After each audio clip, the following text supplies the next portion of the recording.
Another new way of being for me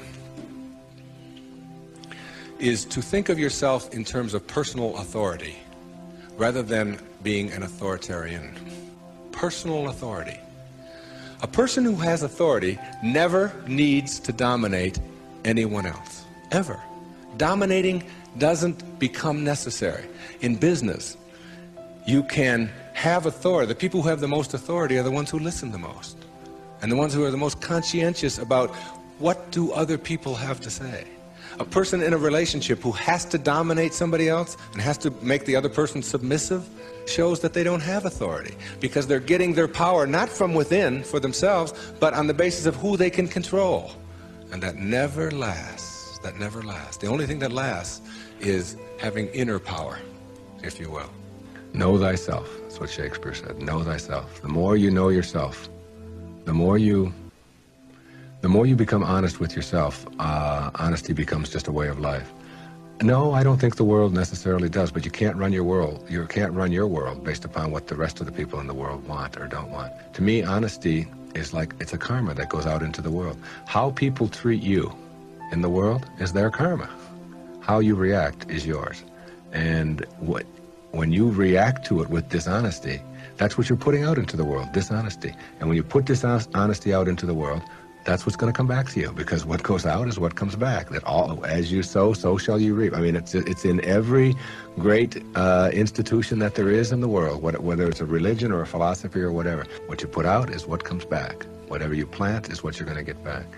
And the more that you put out honesty, just because it's what you are, because you are being honesty, you're not trying to be honest, you're just being honesty, then that's what will come back to you on a regular basis. And when it doesn't, you'll just see that as another test for you to pass. For me, it has become a way of life. It's called serenity instead of acquisitions. The more you try to acquire, the more you try to get, the more you try to collect in your life and evaluate yourself on the basis of that, the less serenity you're going to have. More is less. It's almost a secret of the universe. Serenity means inner peace. It means that you can find joy in every moment that you have in your life instead of always looking for it. It means that while you are driving along the countryside, you know, and seeing, instead of saying, oh, I'm on my way to this point, that you can open your eyes and see it with new eyes. See the rolling mountains, see the grass, see the deer, see the sky. You can just stop wherever you are in this second, wherever you are, and just look around you, and you can begin to appreciate just your surroundings and your environment. Then you can begin to appreciate the people that are in your life, and even the ones that are negative and you're having the most difficulty with. You can practice a new way of being with them, which is sending them love, sending them flowers, send them books, send them a tape, send them something, and just see what kind of reaction that you get. Super emotional health is just an attitude. An attitude is everything. And it's being personally an authority on yourself rather than authoritarian and trying to be dominating someone else or to be dominated. And serenity, which is the name of my little girl, my youngest daughter, Serena, rather than acquisitions and accumulations and trying to prove yourself that way. And when you get that serenity, which comes from the way that you think always, then you will replace all of the other junk that keeps you back here between 6 and 1 on that clock. And once you pass it, once you get past it, you'll never, ever be able to go back. Because the light, living in the light, is a way of being that if you're not there, you don't get it yet, but once you see it, and once it begins to take over your life, you can never go back. That is your purpose. Your purpose isn't to try to be loving.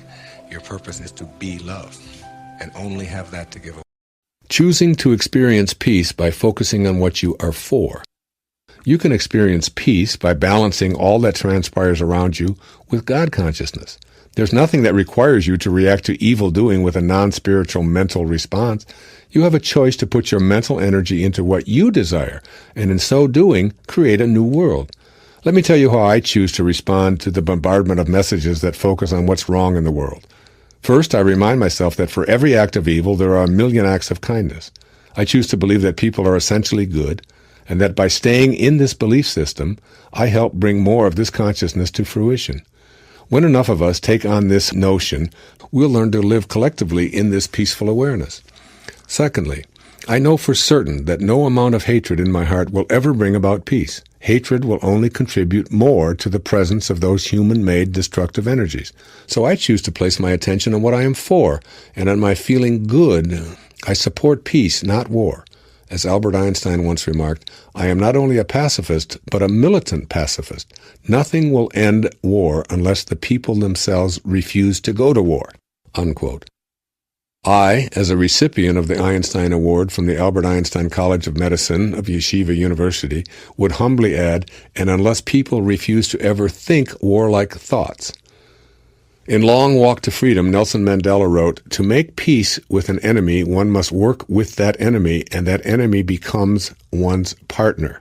I know that we are all partners with each other. This is how I think. And when I see footage of a world that's in disarray, because many have forgotten this, I still choose to know that we'll ultimately learn to live this way collectively. But it begins with each of us refusing to be instruments of non-peace in all of our thoughts and consequently all of our behaviors. Adolf Hitler's designated successor, Hermann Göring, is quoted in Nuremberg Diary as saying, "Why, of course the people don't want war. But after all, it's the leaders of the country who determine the policy, and it's always a simple matter to drag the people along, whether it's a democracy or a fascist dictatorship or a parliament or a communist dictatorship. Voice or no voice, the people can always be brought to the bidding of the leaders. That is easy. All you have to do is tell them that they're being attacked and denounce the pacifists for lack of patriotism and exposing the country to danger. It works the same way in any country." That was Hermann Göring. I choose not to be one of those people who are dragged along. I refuse to be brought to the bidding of any leader who attempts to convince me that my beliefs in peace make me unpatriotic. When an unidentified Pentagon official was asked why the U.S. military censored graphic footage from the Gulf War, he responded, "If we let people see that kind of thing, there would never again be any war." Well, that's my goal. To live in a world where warlike thoughts are impossible because we're placing all of our mental energy on what we are for rather than on what we hate. Former President Dwight Eisenhower, who was also a commander of the Allies in World War II, once remarked, "Every gun that is made, every warship launched, every rocket fired signifies, in the final sense, a theft from those who hunger and are not fed, those who are cold and are not clothed. This world in arms is not spending money alone. It is spending the sweat of its laborers, the genius of its scientists, the hopes of its children. This is not a way of life at all in any true sense. This is a call to get ourselves and our world in balance. Peace demands heroic thinking and a purity of conscience. Third, when I see and hear evil, I remind myself I didn't sign up to come here to be a part of hatred. While others obviously have, I'll remember to stay with the inner sense of peace that calls to me, and I'll surround those who behave in evil ways with the same light energy. I simply refuse to go to war in my thoughts. I choose to be a beacon of light for the places of darkness that are bereft of this kind of illuminating energy. Finally, as the dispatches of violence continue to come my way, I remind myself over and over again that we have a choice in how we respond to all of this. I know that by feeling hateful in response to hate, I only contribute to the presence of hatred in the world. As an ancient Chinese proverb tells us, quote, "If you decide to pursue revenge, you'd better dig 2 graves, unquote. I know that I have a choice to see what's good about the world rather than what has gone wrong. When those communiques of violence and hatred come streaming toward me, I push the mute button or even the off button, and I recall what the Dalai Lama once said. Quote, "Compassion and love are not mere luxuries. As the source of both inner and outer peace, they are fundamental to the continued survival of our species." Unquote. Those are extremely valuable words describing our need to be in balance. I stay balanced on this dimension of being in a peaceful world by saying them over and over and over again. I now know for certain that I'm obliged to stay in a consciousness of compassion and love, not only to maintain my own balance, but to help ensure the continued survival of our species. There can be no greater calling. All of it is there to teach us something grand and something delightful, and that helps us move to higher and more spiritual places. So the way that you would eliminate adversity is literally to be thankful for it and to say thank you for everything that is showing up in my life. It is going to teach me something profound. And some of the most difficult and very troublesome kinds of things that have occurred to me in my life, what I thought were at the time, have taught me how to be a better writer, a better speaker, a kinder person, a better human being. Because true nobility, it's not about being better than other people. It's about being better than you used to be. And the way that you get better at being than you used to be is by having these challenges show up and then transcending them and overcoming them. I don't look back on my days of drinking, which stopped 17 years ago, as anything other than great and wonderful events that helped me. All of that drinking and all of the behavior and the drugs that I did and all of those kinds of things have helped me to become a stronger, more purified, more decent, better human being, better husband, better father, better speaker, better man as a person. Anyway, let me try to get through the rest of these. We just have a few moments left. Okay. Were you going to say something, Diane? Well, I was going to say, do you think people get caught up in the why me kind of mentality? Yeah, I think they do. Instead of saying, why not me? So thank you. Thank you for all of it, every single bit of it. I mean, there's a slogan here on Maui that says, no rain, no rainbows. So I always remind people of that whenever there's a rainy day and the tourists are all here and they're all upset about the rain. I say, but you see all those rainbows that you just love every day? They have rainbows over here on the island. You can't have them without the rain. And I think it's a good symbol for our lives. One of the things that Gandhi said that's really, I think, very important is that there's more to life than making things go faster and making it always increase our speed. That the idea that we have to get there fast, we have to be ahead of the other person, slowing ourselves down. In the 26th verse of the Tao that I was writing about this morning, it talks about the stillness, about being able to that stillness is the mother of unrest. In other words, the master of unrest. In other words, in order to be able to get to a place where you are no longer filled with unrest, you have to go to this place of stillness, this place of quiet, this place of peace that is within each and every one of us. And that means not telling yourself that you have to be there ahead of the other guy, not rushing through the traffic lights, but meditating your way through when a yellow light comes, instead of rushing through it, that's just a habit. Instead of that, just slowing down, putting your foot on the brake and saying, thank you for 1 minute to just sit here and be at peace and be kind and be in a sense of harmony with my source, which is always at peace. Also, I said, do everything that you can to eliminate debt in your life, because all of the debt that you have, the credit card debt, the money that you owe the banks, the mortgages, all of those kinds of things are a way of giving up control of your life and putting it into the hands of someone who will be controlling the purse strings of your life. And also to let go of your idea about everything is evaluated on the basis of how much it costs or how much it's worth. Try to take the dollar value off of things and just enjoy everything in your life for what it is. I'm going through something right now, and I'm kind of wanting to know why all this is happening to me in my life. At 15, my dad died unexpectedly of, an aortic aneurysm, and then I dealt with that somewhat decent. I don't want to say great, but I was only 15. And then I got married, and my husband and I struggled for 4.5 years to get pregnant, with one miscarriage along the way. And we got pregnant in November last year. We found out December 8th. And then on April 4th, we found out that the baby was really sick. Mm-hmm. And I ended up delivering a stillborn on April 19th. Mm-hmm. And I'm just not quite sure why all this is happening and how to get through it. Yeah, I can hear your pain.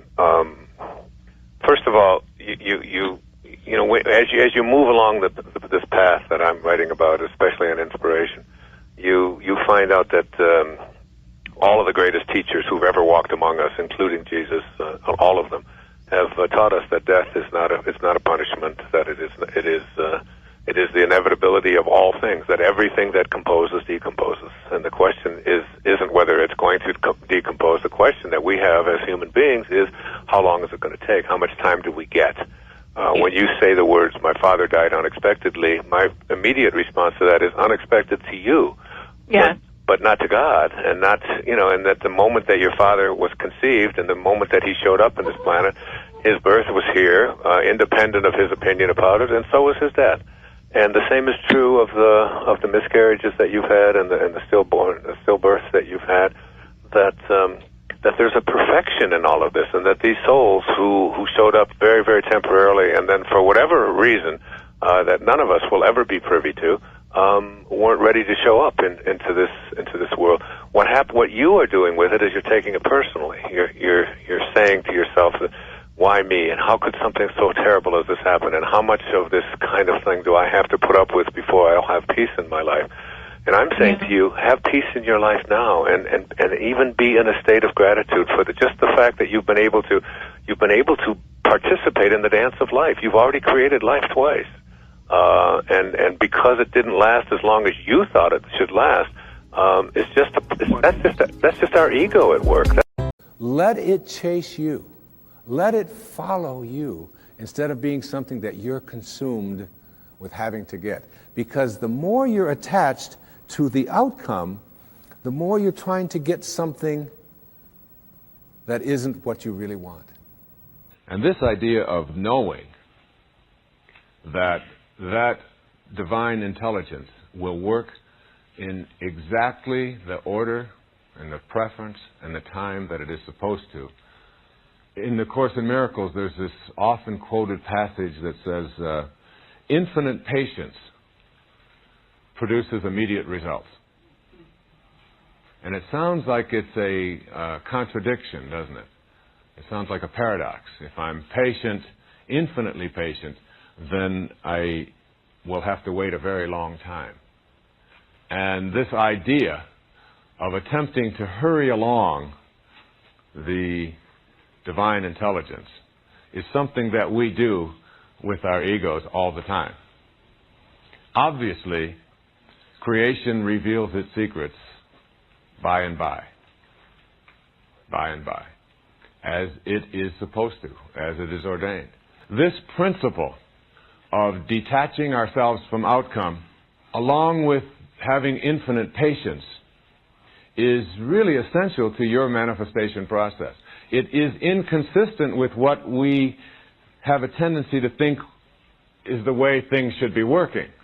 Because if I do everything that I'm supposed to, if I follow all of these principles, and I set down all of the rules, and I get it all organized, then I expect that I'll have results. That's the time in our lives that I referred to earlier in the very first principle of being the warrior, going from the athlete to the warrior.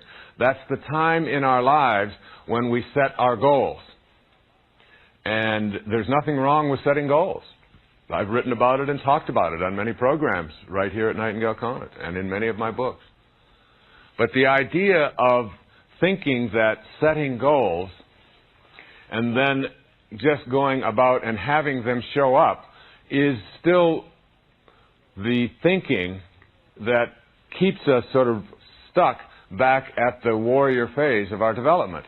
It inhibits us from moving to higher places wherein we can begin to manage the coincidences of our lives, which sounds like a contradiction, doesn't it? If it's a coincidence, you can't manage it. If you're managing it, then it's not a coincidence. But when you begin to transcend some of these paradoxes, when you reach a higher level. So setting goals is one thing, and it's something that we do in the earlier stages of our spiritual development. And we continue to do it. And these stages that I talked about earlier are not things that we go into and then never go back to.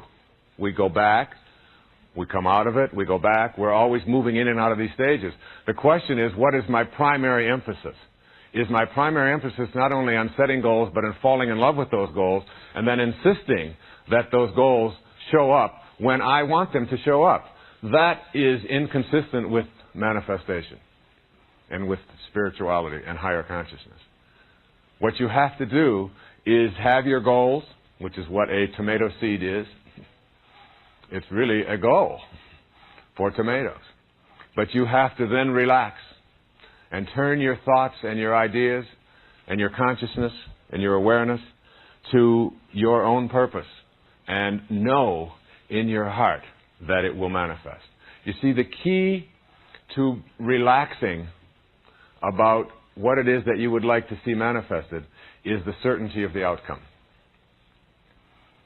If you have a certainty, as it says in the Course in Miracles, if you have a certainty of the outcome, patience is easy. If you are uncertain of the outcome, if you're not sure how it's going to work out, or if things are going to fall into place the way you would like them to, if you have that uncertainty, then you will not be able to be patient. So patience, infinite patience, is really like a trusting in God. And when you trust in God, you're trusting in the wisdom that created you. And when you trust in the wisdom that created you, you're trusting in yourself as well. Because you can never be separate from that wisdom. So patience and trust and awareness and higher consciousness are absolutely essential.